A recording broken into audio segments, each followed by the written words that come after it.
to you by Armstrong Comfort and Matt Mertz Plumbing. Sports Radio 93.7, The Fan.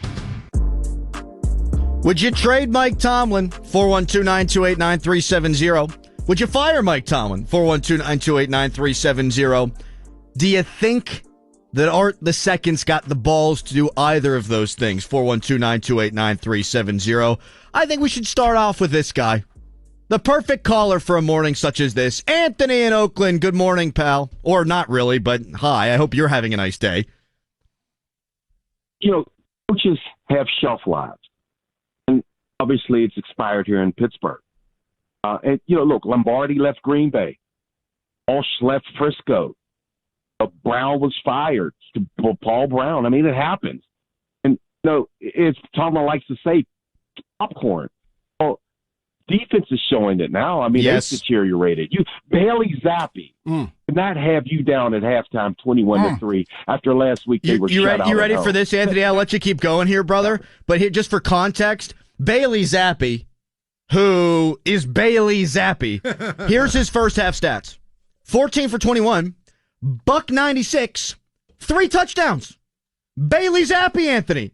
And you're right. The last 2 weeks, they failed in every facet of the game at one point or another. That's the coach's purview. That's his baby, defense. You know, so they have no other option now. I've been around a long time. This happened to Chuck Noll in 1991. The team become morbid, and the same things are happening week after week. How in the world at the end of the game you had no more timeouts because Chooks couldn't get on the field in time again after last week's fiasco. So it wasn't corrected. Right, and what the apologists would tell you is, oh, it's a short week, blah, blah, blah. Give me a break. Give me a break. It's unconscionable. And thank you, Anthony. And those are the kind of things that don't happen with a well-coached team. Carly, it's run out. Like, I mean, you know, there's ways of doing things, and Mike Tomlin did it in a certain way, and he's won a lot. But, you know, it's just what you see in every facet of football when you watch the Steelers, and we could just zone into last night, we could zone into last weekend. Every facet from top to bottom is off. Yep. And whenever that happens, something needs to change. It's that plain and simple. When you say the phrase well-coached team, I mean, this is what I said last night. Does a well-coached team blow 2 out of 3 timeouts in the second half of a game they're losing? Nope. Does a well-coached team allow Bailey Zappi, to do basically whatever he wants to do in the first half? Dude, and Zeke Elliott looked like Walter Payton. Right. Does a well-coached team have something like, did you see the play with Chooks Okorafor where actually the Patriots feared the Steelers so little they declined the illegal formation, right? But it was an illegal formation. Chooks gets on the field, right? Does that happen with a well-coached team? Does a well-coached team go for it? And when I say go for it, on 4th and 2, go for it. You know what I mean? When they absolutely have to have points. Points. I mean, I could point to a number of things in both this game and the Cardinals game that point to a team that's a little bit rudderless right now. Correct. And the easy thing to do, and it's what we are paid to do, is to look at the product on the field and judge the head coach on that product. The off-the-field stuff is bad, too. Deontay Johnson, the lack of effort, then the following week, my man celebrates scoring a touchdown to cut the score to, 15, a 2-touchdown deficit against one of the worst teams in the NFL.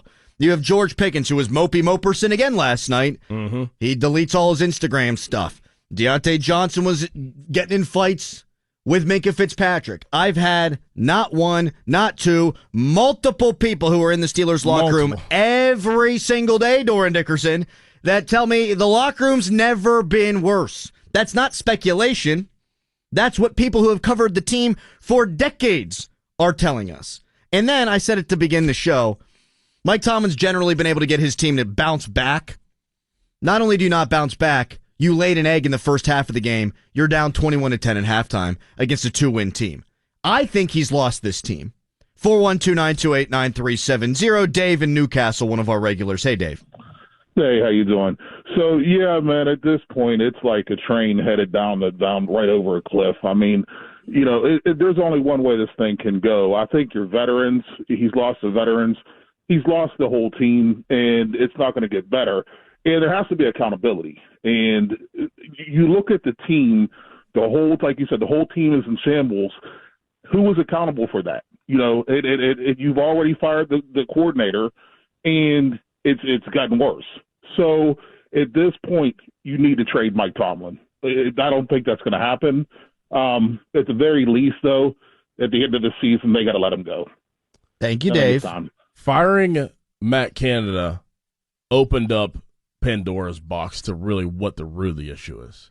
And I think a lot of us were trying to dance around what the root of the issue really is. Matt Canada obviously was a scapegoat. Matt Canada wasn't great at his job, but them firing him really just kind of showed all the holes that are really in the Pittsburgh Steelers. He masked over that from him being that guy and not being that good at his job, that once he's gone now, it just shows what really is going on and what this team really is. It's amazing. It's amazing, Doran and Adam. Here's one thing I've observed.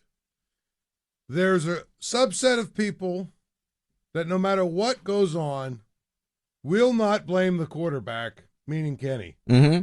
There's another subset of people that no matter what goes on, will not blame Mike Tomlin. It's everybody else, like you just said, and everything else. And sooner or later, when you keep firing guys, you keep moving on from guys, you keep